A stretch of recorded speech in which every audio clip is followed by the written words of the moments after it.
Hello and welcome to the last episode of Life in the Mind. I'm Murray Spear. I'm Joy Amy Wigman. And I'm Zabe Nawaz. And as it's the final episode, we thought we'd do a bit of a retrospective, looking back over what we've kind of learned from the project and, reflecting. But first, I wanted to talk a little bit about terms and how we terms of endearment, terms and how we feel about them. I've been looking at an NHS language guide from NHS Dorset, and I said that really weirdly. Dorset.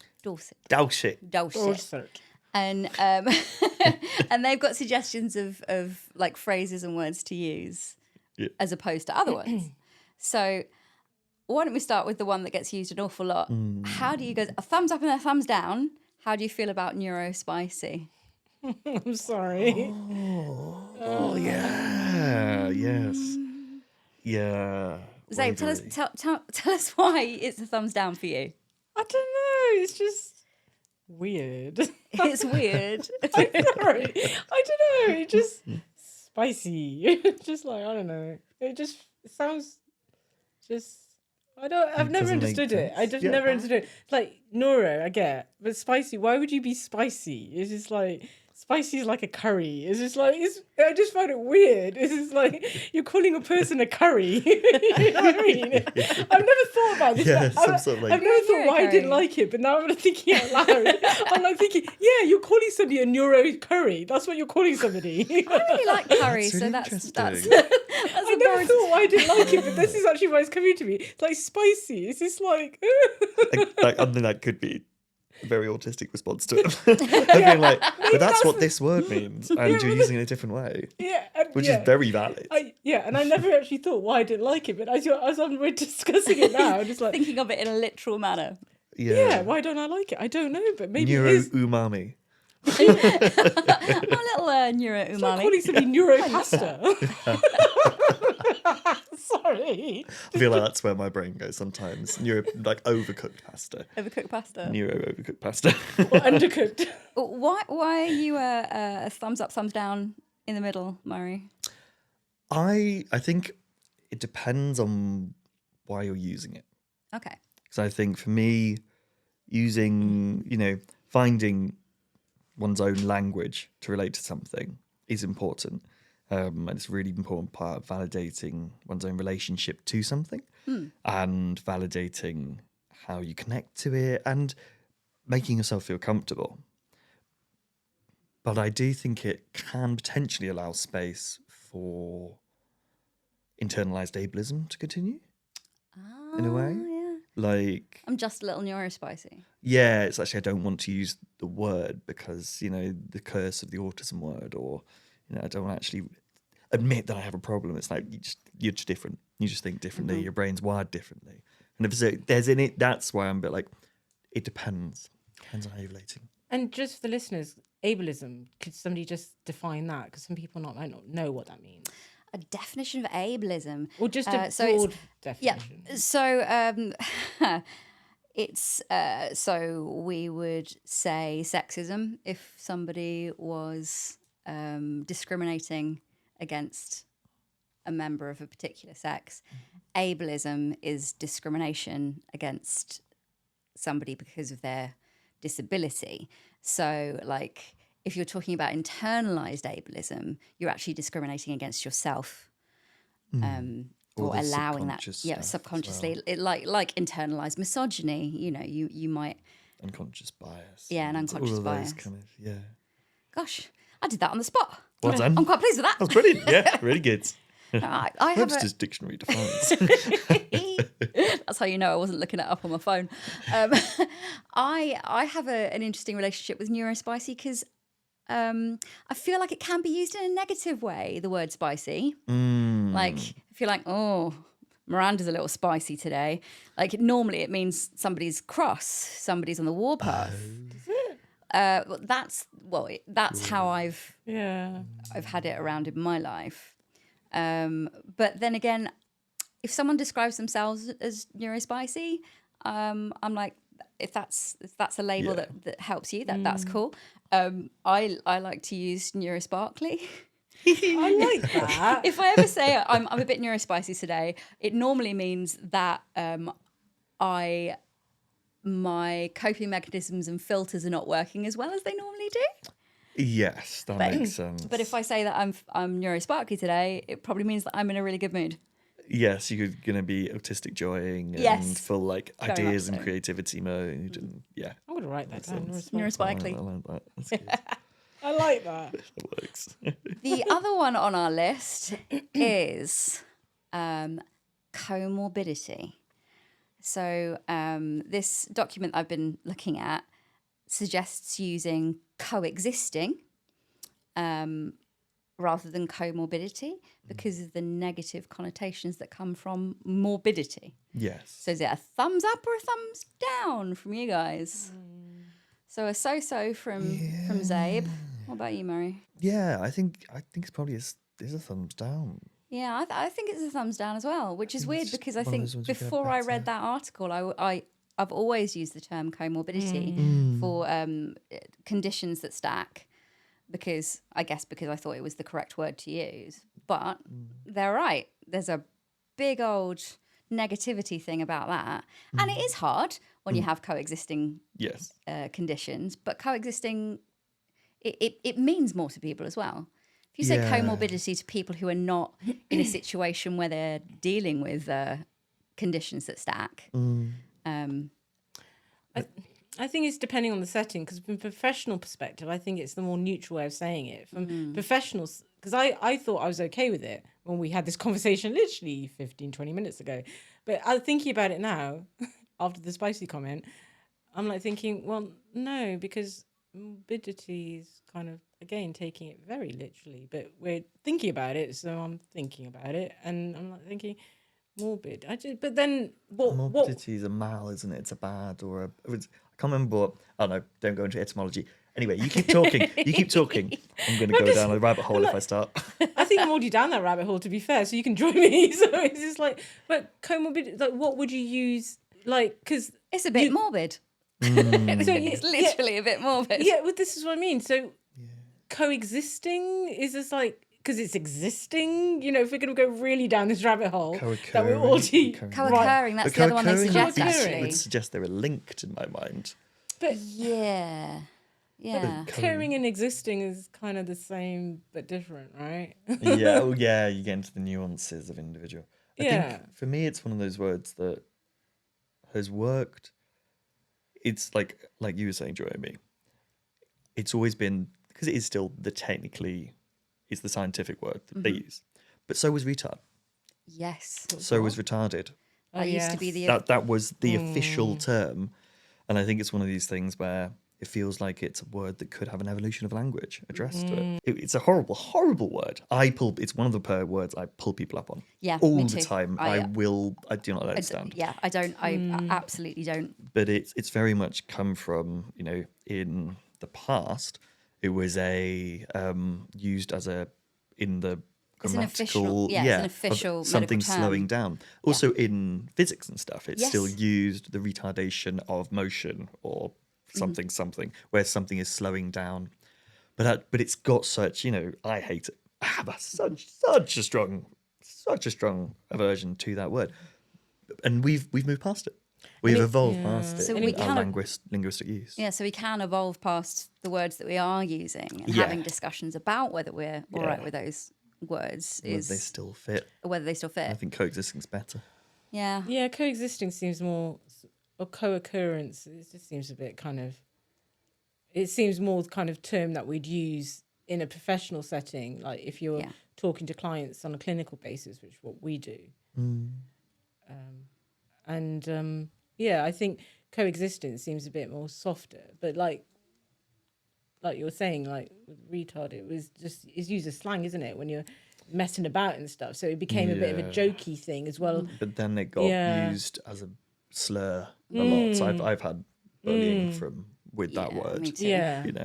So me it's too. Unfortunately, I think and sadly we will have, isn't it? Mm. Yeah. Let's move on to the next one, if that's okay. Yeah. The next one is spoons. I don't understand. How do you feel about I spoons? don't really get it. I don't understand it. I've never understood when people say spoons. I just Okay. think actual Ooh, spoons, well, like the actually, tattoo on do you your want to do a Shall I do a dictionary corner? Yeah, dictionary corner. Hi, because I just- welcome to Rachel Riley's dictionary corner. No, Susie Dent. Susie Dent, Rachel Riley yeah. does the maths. I can't do the maths. Sorry. No. I should be Susie Dent. So for people who are on YouTube, you might see I have a spoon tattoo. This is my spare spoon for when I run out of spoons. Spoon theory came about. There was, I can't remember what her name is, but we'll try and get a link going on. So it was a woman who had lupus, and she was having a cuppa with a friend in a cafe, and the friend said that she didn't understand how you can do this thing, but now you can't do that thing. And so what she did is she gathered up all the spoons in the cafe that she... I'm guessing she didn't steal them off the people who were using them, although that would be hilarious. I wasn't thinking that. That's funny. And took her friend through her day. So what do you do first? And her friend said, I get up and go to work. Like, no, individual things. So I have a shower. Okay, that's 2 spoons. I have my breakfast. Okay, that's a spoon. And they go through her entire day. And by the end of it, she's got 2 spoons left on the table. And she says, what are you going to do then? Are you going to make dinner or are you going to eat it? Because you've only got this 1 spoon left. So, and it's about management of energy. So that's what spoons are. They are energy units. And you only have a certain amount that you can use in a day. Yeah. Seriously, writing this down. It's spoon theory. Could we not? Of course, we know what I'm going to replace it with, right? Forks? No. Knives? Horses? Filling up horses. How many horses do I have in a day? Your horsepower. Horsepower. Love it. It totally works. I saw someone explain it as spell slots in Dungeons and Dragons. Oh, yeah. Because if there are some spells that if you use them, you get them back after a short rest. But there are some spells that you use Good. that you only get after a long rest. Yeah. We're going to create something else. Forget the Brilliant. spoons. That's a You're going really to have to good put one. something else on your arm now. I know. I have genuinely considered getting spell slots put above my spoon. Can you put horses Great. now? Because that's going to be another energy unit. Horses? The entire I arm don't will know. just be- I'm not sure I've got enough money to get a horse tattooed on me. You can get Really a bad tiny one. one. I can show you. I can get you Harvey's picture, and you can just put his face Teeny on. tiny Harvey. I'd love that. I would totally give. I've got a picture on my back of the business card. I can give you it. I'm already planning it for you. But you know, the spoon thing, I really like it because I found it as a way of identifying with other people who have chronic illnesses. Because I have, as you probably know if you listen to the show, I also have fibromyalgia. And I've had people stop me in the street and say, "Excuse me, are you a spoonie?" And I would say, I'm fibromyalgia, and they'll go, "I'm ME," and then we just suddenly start having a conversation about chronic illnesses. So yeah, I've found the term very positive for me. Yeah, that makes sense. Because same for me. I've got functional neurological disorder. It's also a chronic illness. And I don't think I'd ever really thought about it or actually validated that need to look after my spoons, my energy, my PowerPoints. Because I'd probably just say PowerPoints. PowerPoints. Because it's Pokemon. Love it. Yeah, Your nice. PP, and then you need to use a PP up to restore them. Because otherwise you can't use your moves. But I really like the spell slots thing. That's brilliant. Because the nuance. But like it's offered me a way of starting to think about and being kind to myself. I think that's whatever word you want to use for it, that's obviously valid. I need a But unit. the concept itself. Yeah, I need a unit. Like saying I haven't got enough energy. Yeah. It's so vague. Yes. It's so vague. And it's like, so. I've run out of spoons. My friends instantly know, like, right, okay, we've got to get her sat down. We've got to, like. And you can also literally say, you can have almost that code programmed in, can't you? For like, so if I run out of spoons, this is what I need from you. Or this is what. So it opens up that conversation, allows space for it. And Yeah. What do you reckon, Zabe? I'm looking at your face and it's like all this is processing in your brain and going, I still see the horses and the horsepower. I think that's brilliant. Having an individual thing is great. Yeah. Yeah, Your see, HP. I never go with the HP. norm. HP is the health points in kind of gaming. Yeah. Oh, I just thought So the source. horsepower. I was just thinking the HP source, and I like HP source, so my brain is going all over. Run out of Bottles sauce. gradually depleting. No, but I like. See, I'm at the stage where I'm having to like shake the bottle and squeeze really hard to get anything out. yeah, but in HP. I still like the space thing. Yeah, great, but I'm stuck on the horses. Sorry, Yeah, horses. I'm just like I've run out of horses. They'll be like, people are like, what is she talking about? I was like, inside joke. Like she's finally lost it. No. I finally found it, my friend. Yeah. Because actually, from a clinical side, after my autism diagnosis, one of the things that the two or three post-diagnostic meetings kind of things, you get like 2 hours, 3 hours Gosh, of, this is how you cope with this new reality. That's enough time for that, sure. yeah. It's a very tax service. But yet, one of the things they presented to me was kind of doing it in a different way of your jug filling up, having like a jug, and each thing you do puts X amount into your jug, and your jug gradually gets more and more full. And then once it gets to a certain point, your cup overfloweth. Or you can think about it as it's filling up, and the more full it is, then the more likely it is to overflow if it's When you just disrupted. at the middle. Yeah, when it's disrupted. If you think about literally the higher up it goes, the more likely it's to And if it get gets shaken, shaken, and depending on different types of shake. And, changes. I mean, like, Oh, yeah. I really like that. That So works that's another well. way of doing it. And that's the way I found really useful for relating to people across the board, because people go, oh, I'm just completely burnt out at the moment. It's like, yeah, because you've had this that's added to your jug, you've had this that's added to your jug, you've had this that's added, and so you're at nothing else mode, and everybody can relate to that, even whether it's just stress, tiredness, life stuff. That is really good. Yeah. Well, they're professionals, so it should be good. Yeah, exactly. I've got this little, it's called Visible, one of these armband things that's like a heart rate variation tracker.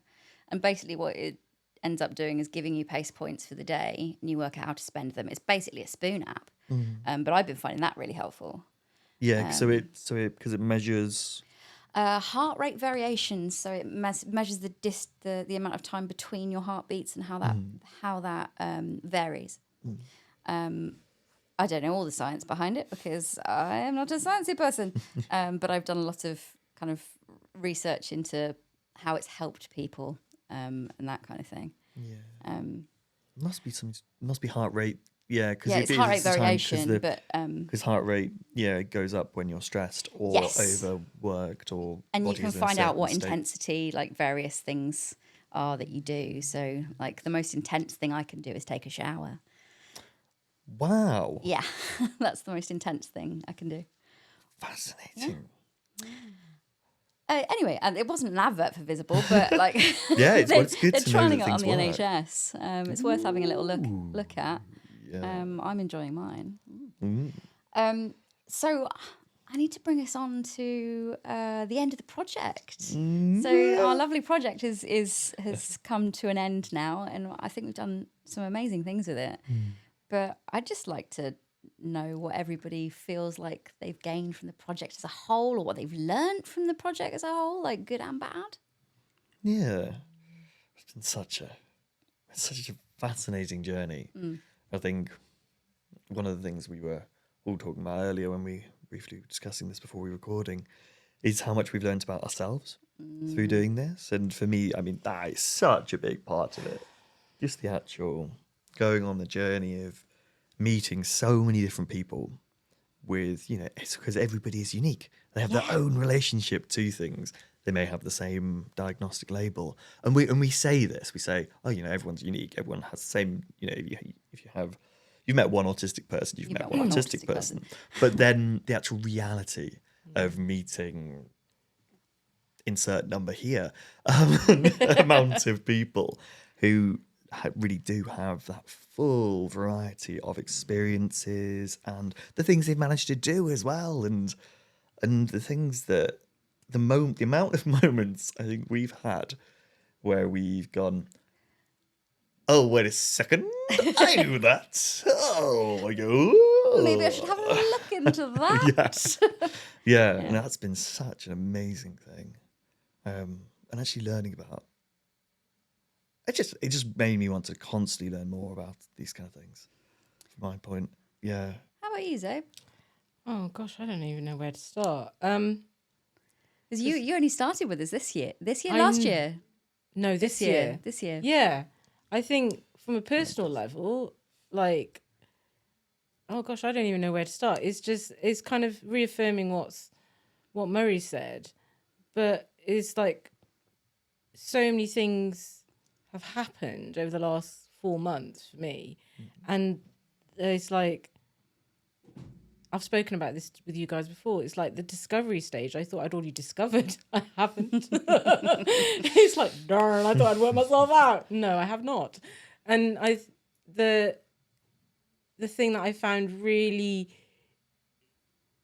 it just really shifted a lot of things in my mindset about myself when I'd hear stuff on the podcast. And I'm like, oh my God, that's me. Oh my God, that was me when I was like Bee's episode, when she was talking about childhood things. I was like, oh my God, I wish this was around when I was younger.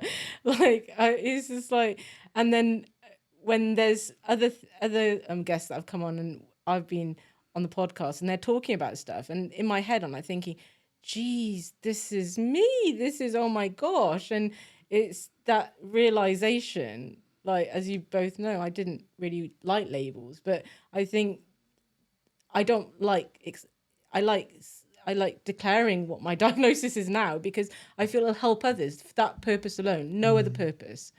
And it's like to really realize that, geez, I'm so autistic. I didn't realize I was. Yeah. And I'm just like, it's like, don't take things so literally. Oh, that's gonna happen.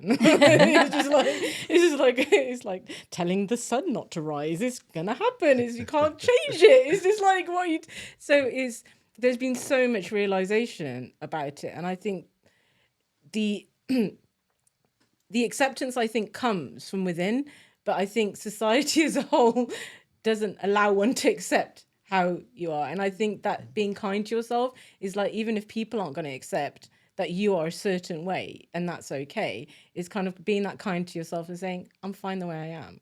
Like one of the things my mum said, which is really quite upsetting but kind of sweet at the same time, she goes, I was very stressed when I was pregnant with you. That's probably the reason you are the way you are. I go, why are you apologizing for that? I go, I wouldn't have achieved half the things I would have achieved in my life.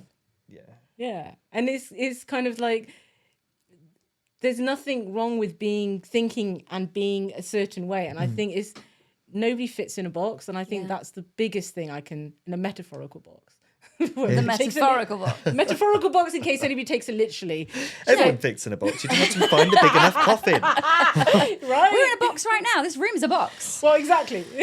See, the metaphorical box. So, yes. And I think that's the key thing. Like, and as I said, what Murray was saying. So, yeah, it's been wonderful and educational at the same time.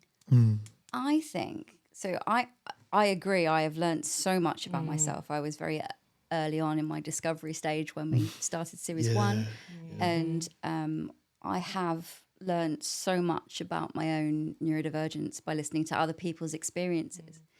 But the other thing that I have learned is how little people outside of the neurodivergent bubble actually know. Yes. Going to conferences and meetings and things, and sort of and talking to people and them going, oh gosh, no, I didn't know that. And like, how did you not know that? Because I'm even, especially on social media, I'm in a little neurodivergent algorithm.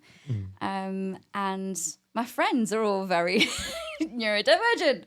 And learning that actually society is still not learning what it needs to learn.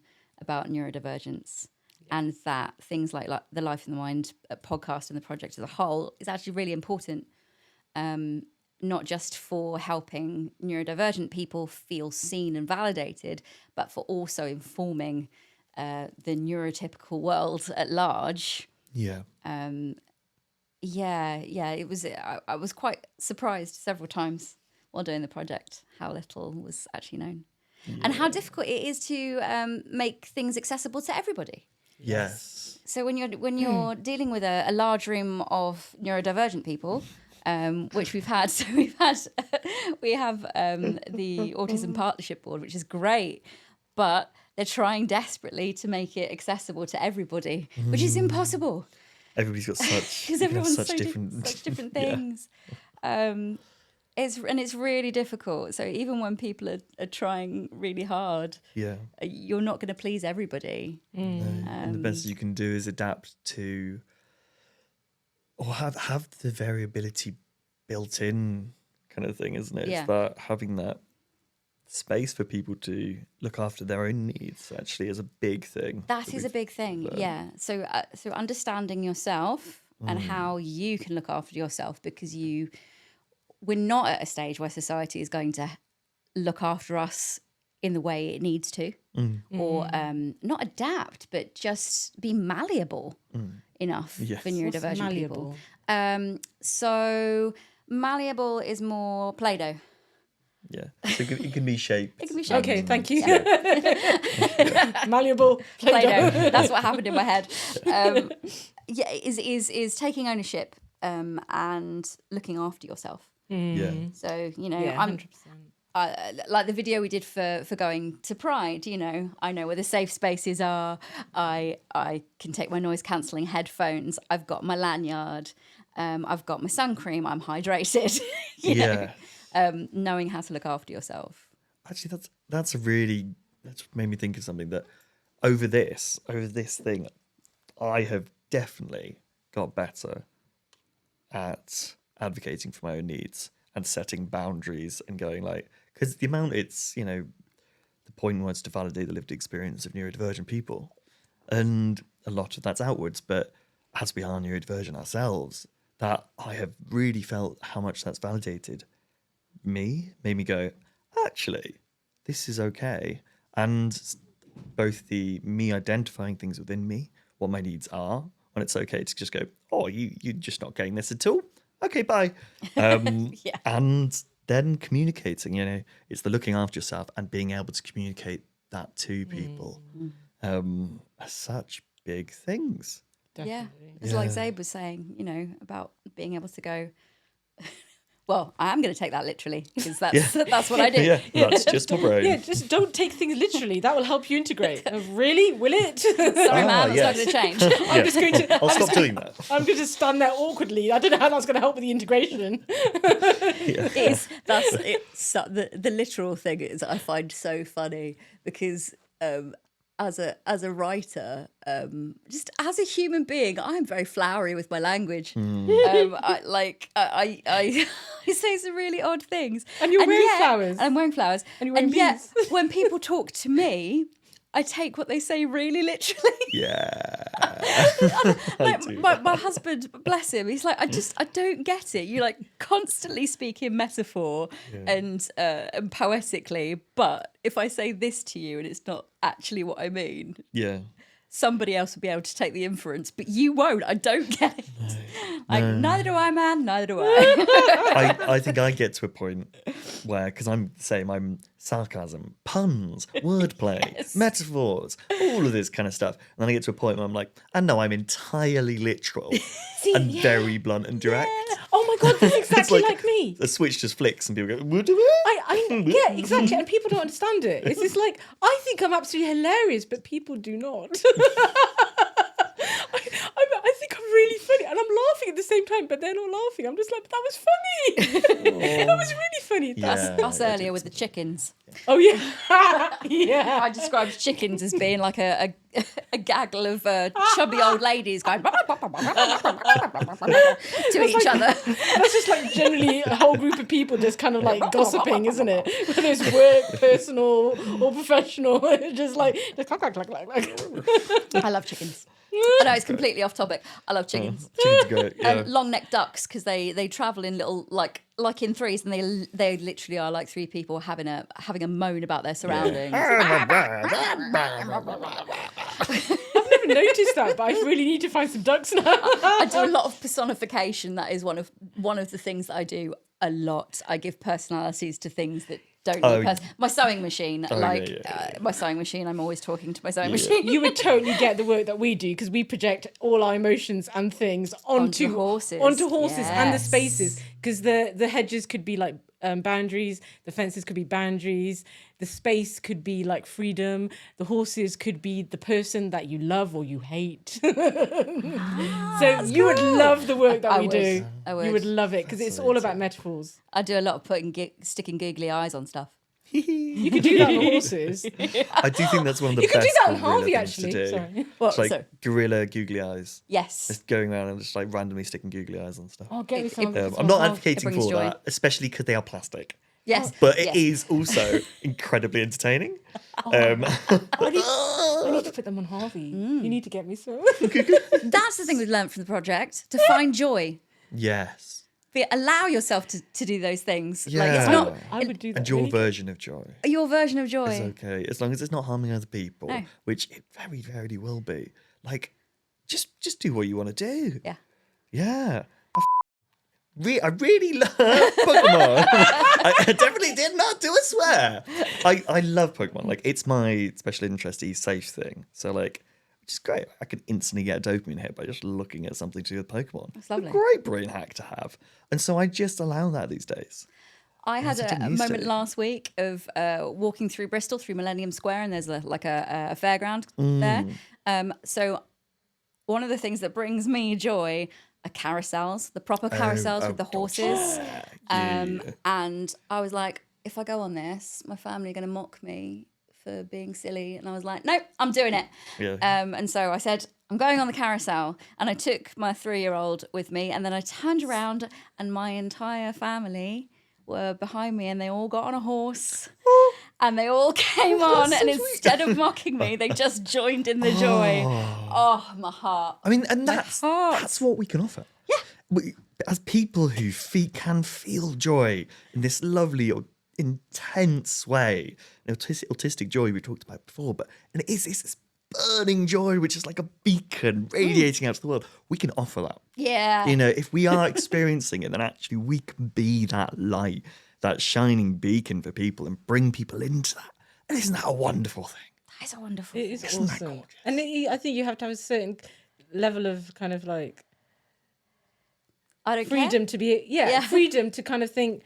Because I was like, when you were telling the story, I was like, did you tell your child so you didn't look so kind of like... No, just because Is if that- I went on it without her, I think she would have been very upset. Oh, okay. It's like taking a child to a cartoon so you don't seem as though you're the only adult. Because you really want to watch that cartoon. No, if she Never weren't done there, that I'd have gone before, on myself. honestly. Yep. But that's the joy that... But I think I've either turned my horse neurodivergent or he's always been neurodivergent because my horse does not want to interact with the other horses. I literally have to drag him to go to it. But then I think he's very neurodivergent because then I let him just roam around the farm and then he actually went straight to the horses. And then when the horses start being nice to him, he's like, nope, don't do that. Don't touch me. Do not make He's me. not a hugger. Harvey's not a hugger. Avoidance Right. attachments now, obviously. One of the horses was licking him and being really kind and he like kicked out and I was just like, What are you doing? Yeah, it's going back to that. Yeah. Yeah. You've that turned joy your, of you've turned your joy neurodivergence. you've turned your joy into your job. So Yeah, that's a good point. yes. Yeah, That's why I absolutely. love Horses. what I do. Reindeers are better than people. Yeah, reindeers are better than let's not get People. sued I by the know, mouse. Yep. Yep. Oh gosh, yes, good point. Yep. But horses have made me who I am, but at the same time, the clients have made me who I am as well because you see what clients overcome by when you just provide the space with the horses and nature. And it's inspiring. Like, generally speaking, I'm very specific about the kind of people I like having in my life. Like, people are great, but horses have made me who I am today. And it's... Reindeers are better than people. Sorry. It's a Frozen thing. It's a Frozen Yeah, reference. we're going to make you watch Frozen. We're going to make you watch Frozen because there is a I song have watched called... Frozen, but I don't remember that There's a bit. song called Reindeers are better than people. Yeah, you'll need to watch Frozen 2 as well, Yes, they because it really is amazing. elaborate on it. They do. In that. There we go. Now we know. That's the next thing. That's the next That's thing. the next chapter. I we're watch going Frozen into. and Frozen 2 at least 3 times a week, and it's nothing to do with my neurodivergence. It's everything to do with my toddler. That makes sense. If I get sick of number blocks, I'll be like, do you want to watch Elsa? Let's go. Other cartoons are available. Other cartoons are available.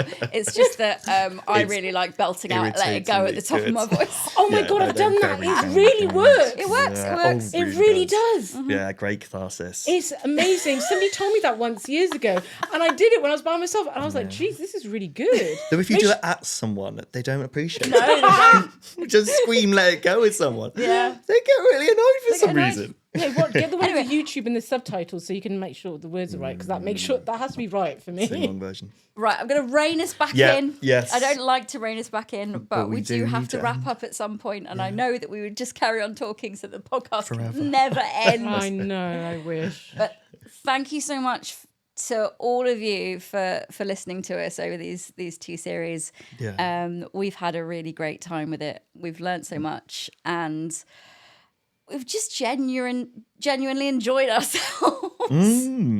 Yeah, it's been incredible. We will still be checking in on you. So if you leave comments on the videos, if you want to tell us anything or be part of the conversation, please still do that. Because I'm sure I will still be checking these videos in 4 years' time to see what people are commenting on them. Yeah, yeah, I think we should all do a goodbye from each of us. yeah. So ta-ta for now, TTFN.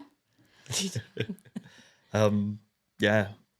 Fare thee well. I don't know what that was, but yeah. I liked it. Yeah. It's going to be really boring. Just go laters. Chwilfawr. Chwilfawr. Oh, There we I go. like that. What's that? It's Welsh. Ah.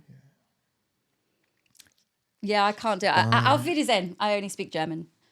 That's my only other language. I was going to say Allah Hafiz. That's what Muslim people say. Well, Right. then say that. I just You did. just very quickly. That's a very good point. Very quickly. I said Allah Hafiz. So that's what we say, like Muslim people say. Brilliant. And look after yourselves. Yeah, take care. And each other. And each other. The more you know. Yeah. Bye. Bye bye. Laters.